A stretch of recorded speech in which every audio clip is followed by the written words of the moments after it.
नेपालको पहिलो अस्पताल कुन हो?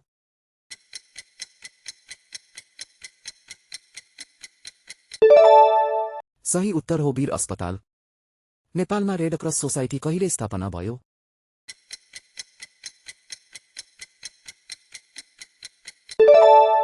सही उत्तर हो 1963। नेपालमा पहिलो नर्सिङ तालिम कहिले सुरु भयो?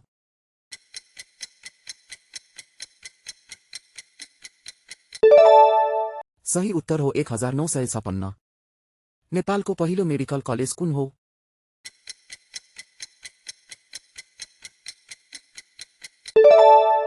सही उत्तर हो इन्स्टिच्युट अफ मेडिसिन। नेपालमा पहिलो अङ्ग प्रत्यारोपण कहिले भएको हो?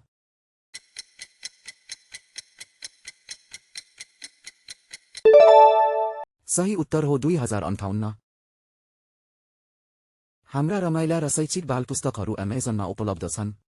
आजै किन्नुहोस् र तपाईको बच्चालाई नेपाली भाषा र संस्कृतिमा समृद्ध बनाउनुहोस्।